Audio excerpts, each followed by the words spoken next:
You're listening to the Uplevel Your Online Business Show, where wealth is empowering, purpose is crucial, and high vibes are non-negotiable. And now, here's your host, certified business coach and practical woo strategist, Sara J Loureiro.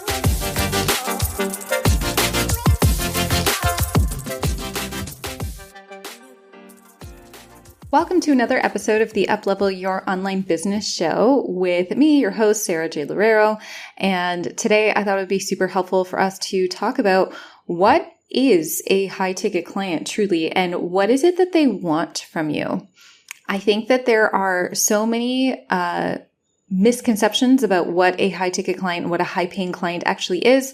And I really also wanted to discuss the energy of attracting a high-paying client, because I think that this is so necessary in today's world. I feel like we live in a world of instant gratification, and we live in a world of like take.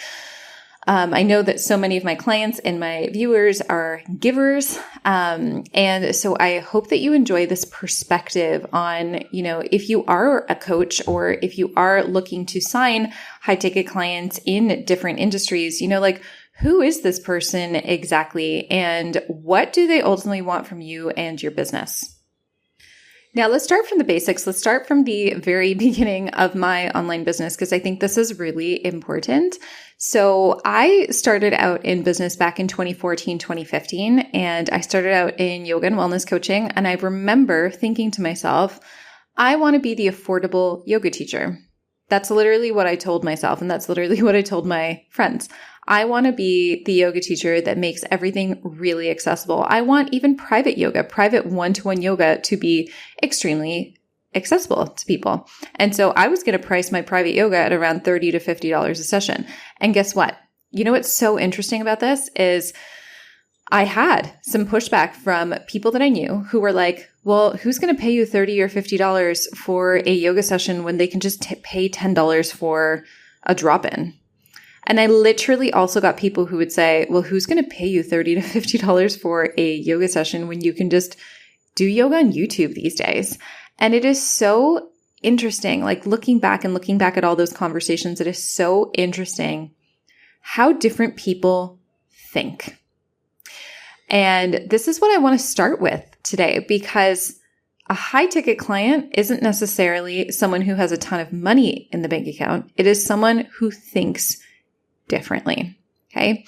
So within this story and kind of going through this story about people who were telling me that, people aren't going to pay $30 or $50 for a yoga session, I went all the way up to paying or charging $500 for an intensive for a yoga session that also included wellness coaching. And I had people who would pay me in full. They'd pay me in full the $500 to do that session. And so how do you get from knowing people and talking to people who think that $30 for a private yoga session is too expensive to people who pay you $500 in full for something very similar? And I'm going to give you all of my secrets today. I want to start with something that isn't as obvious as it probably should be, and that is that high-paying clients and ideal clients who are going to be go-getters, who are going to want to do all of the work that you get them to do, they're not going to be the people who make excuses about $30 yoga practices being too expensive. I can tell you that right now. Okay. And oddly enough, or I guess, coincidentally, the people who were telling me those things were also people who didn't care about yoga. Not only did they not care about yoga, they didn't care about their own health. They didn't care about self-care. They didn't care about exercise. They didn't care. And so, of course, the people who didn't care are going to tell me that no one's going to pay for it because they wouldn't pay for it because it wasn't their priority. I even had friends. I had a friend who was an attorney who told me, she was like, $50 for a yoga session. I just don't know where you're going to find those people. And I was like, damn, my friend's an attorney. How am I going to find these people if even an attorney is telling me that I can't find these people? An attorney, a lawyer, is supposed to be someone who is making really, really good money. And those are the types of people that I surrounded myself with. I mean, my friend was amazing. She was an amazing friend, but she also didn't prioritize her health. She also wasn't really into her health and wellness. And so once again, why would she be able to advise me on something that she wasn't really into?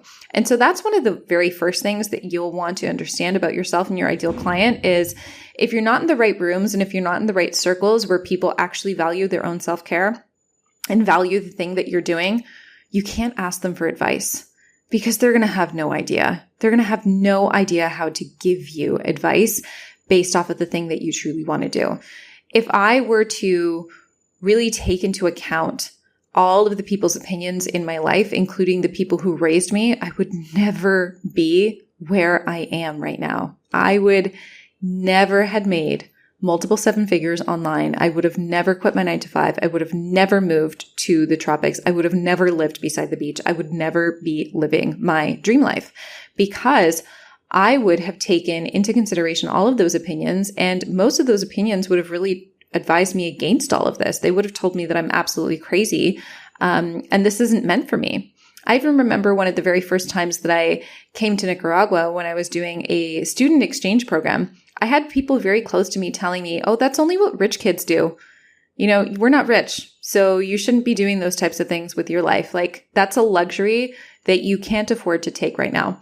And yet, that luxury that I couldn't afford to take was one of the very things that helped me get a full ride scholarship for my master's degree and ultimately got me my very first full-time job right out of my master's degree that then allowed me to, get the income and get the capital that I needed to invest in my yoga teacher certification and then invest in my life coaching certification and my business coaching certification. And the rest is history. And so what people think really matters. Okay. It matters in terms of who the people are that you're listening to on a daily basis.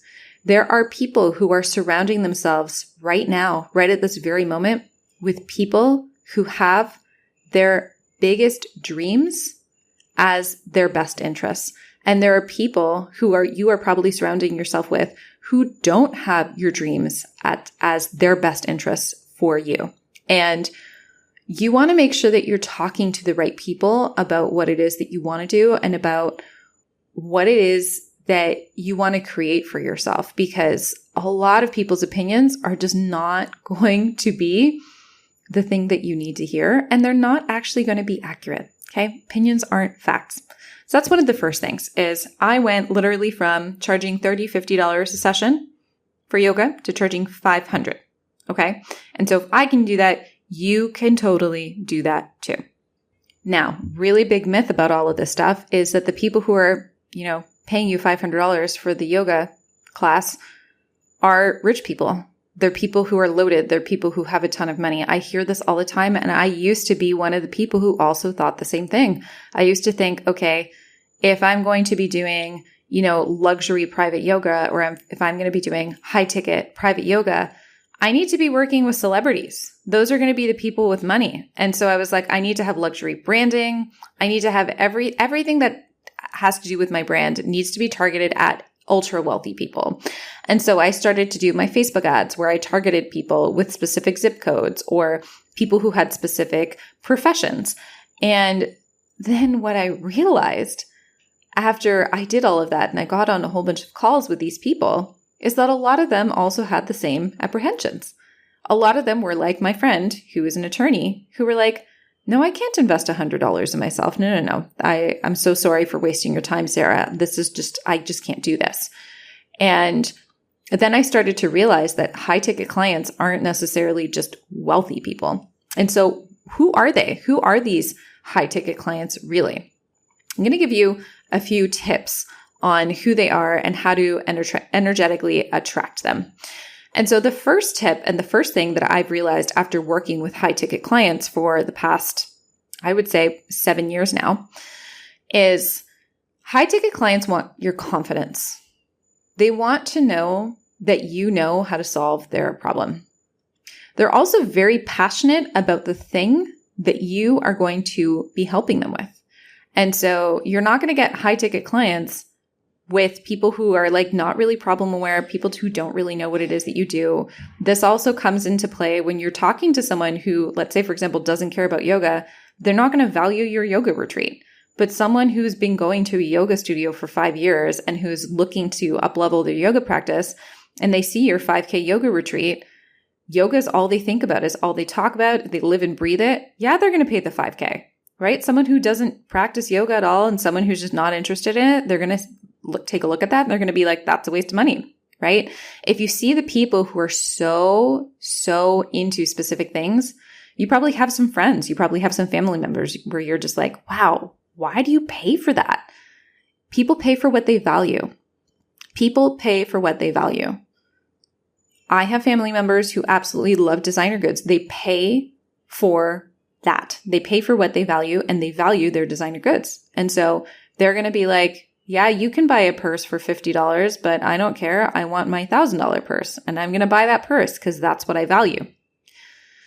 And it doesn't matter it doesn't matter if you think the value is lower than that or if you think the value is higher than that. They are going to purchase something that they find extremely valuable. And everyone values different things.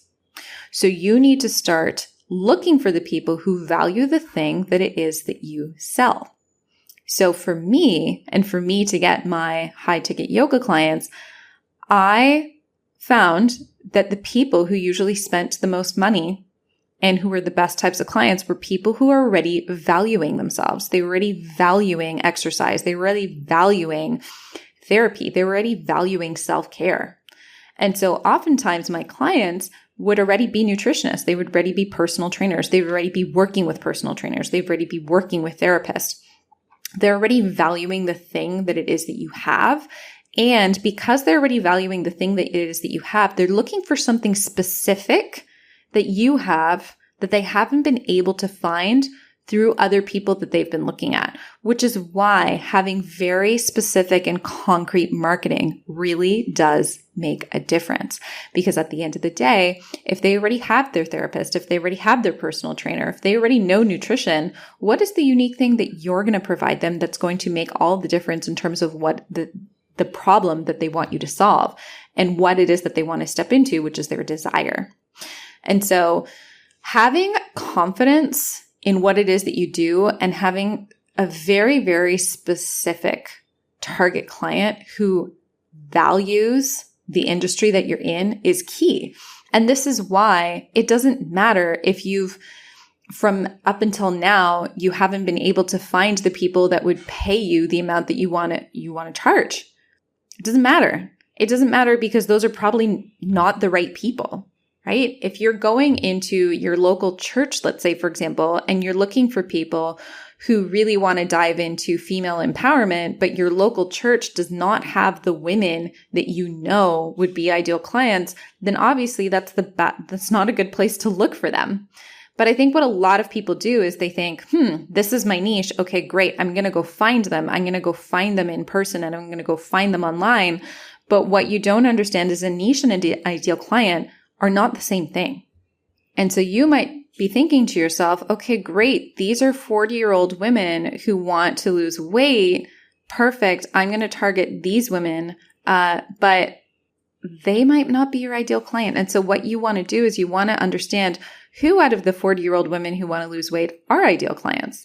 What are the other attributes about themselves that you can start to talk about within your content or that you can start to really pinpoint that make them your perfect fit clients.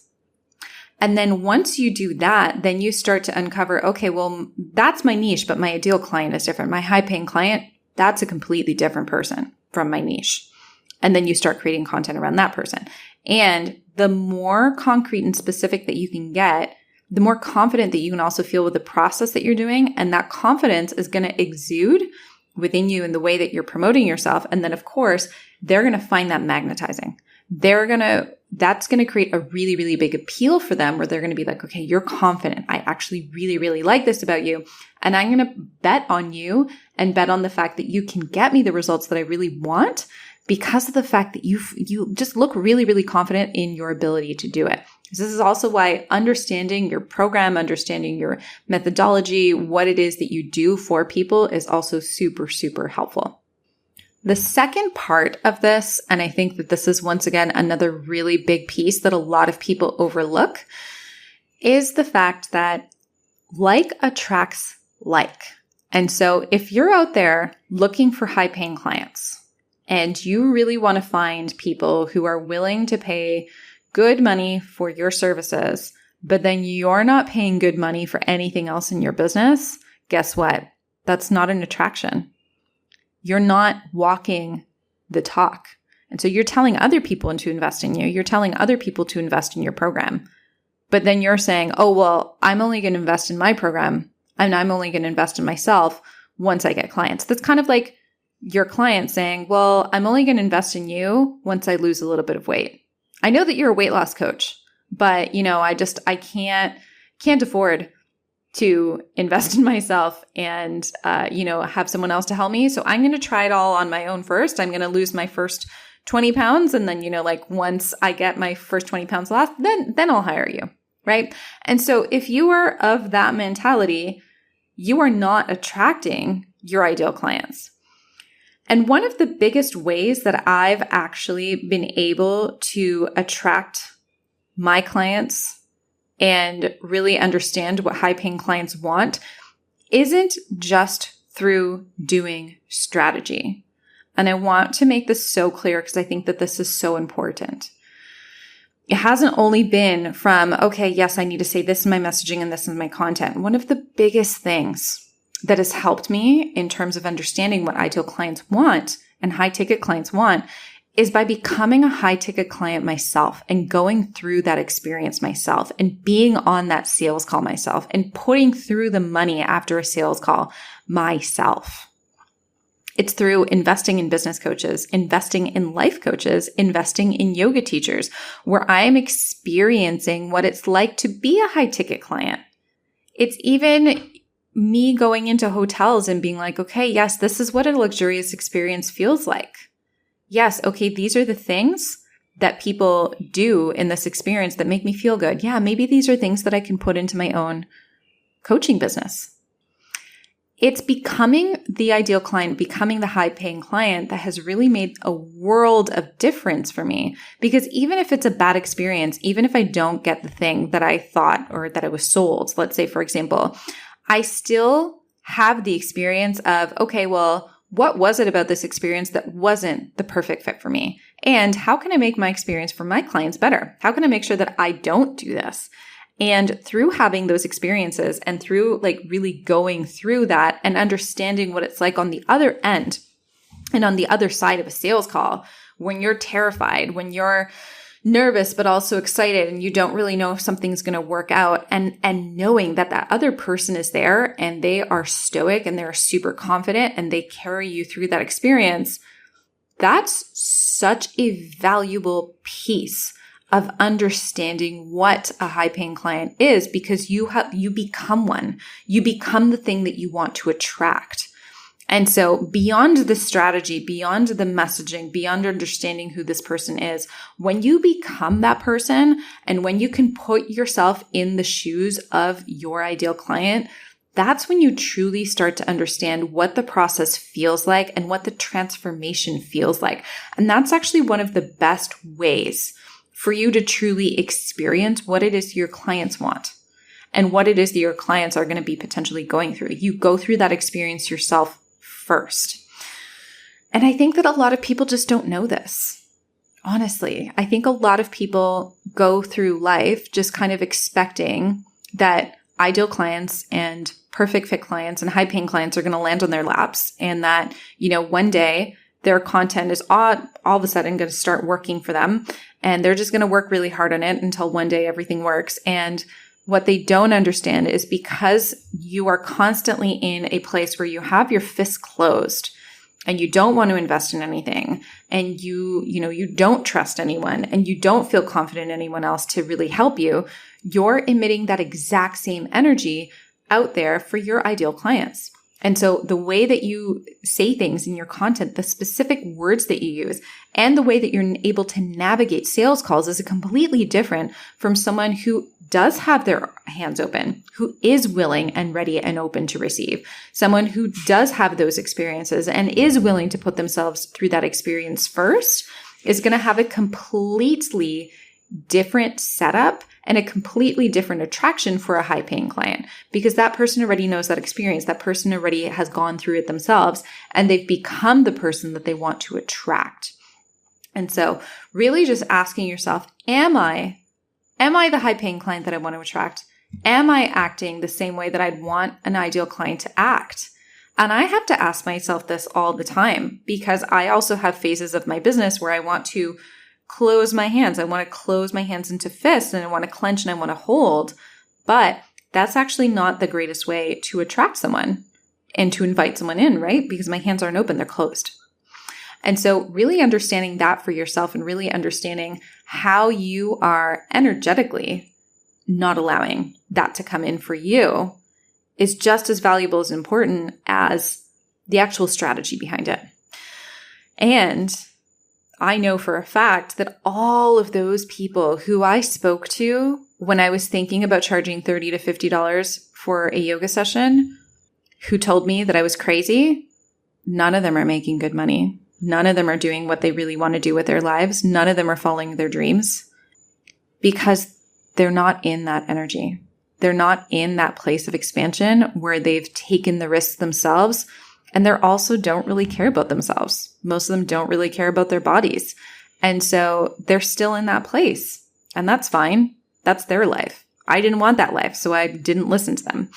And I really do encourage you to start listening to, especially when it comes to high-paying clients, listen to the people who are living the life that you really want to be living. Listen to the people who actually do care about themselves. You know, if you're a health coach and you know that your mom overeats and is overweight and, you know, has never prioritized herself, you probably don't want to ask your mom for her opinion on how much you should charge, because she's not your ideal client. She's not the person who wants to get better. And that's just a fact. You can still love your mom. You can still be on her team, right? But you're not going to go to her for advice on your high ticket client, because she's never going to understand what it would feel like to be in that position where you're actually caring about your health and you're taking an active stance towards it. Now, if you have an aunt or an uncle who is really into their health and who does really enjoy and invest in their own experiences, and you're a health coach, yeah, you might want to keep those people's opinions and take those people's opinions into consideration, because they are acting the way that you'd want a high-paying client to act. So I hope that you found all of this valuable. I know that sometimes it's really interesting because we think that everything is all strategy, and we think that everything is in our messaging, and we think that everything is just a step-by-step solution. But truly, so much of this really is energetic, and it really is all about who you're becoming as a result of trying to achieve your goals. So I will leave you with that. Thank you so much for listening. If you liked this episode, please subscribe, leave a review, and even send it to your friend. It would mean the world for me if you would continue to spread all of the great stuff that I talk about and that my guests talk about on this podcast. So thank you so much for listening, and I will catch you next time. Thanks for listening to the Uplevel Your Online Business Show. If you enjoy our show and would like the show notes and free goodies about how to grow your online coaching business, head over to sarajloureiro.com for more information. We hope you'll tune in next time.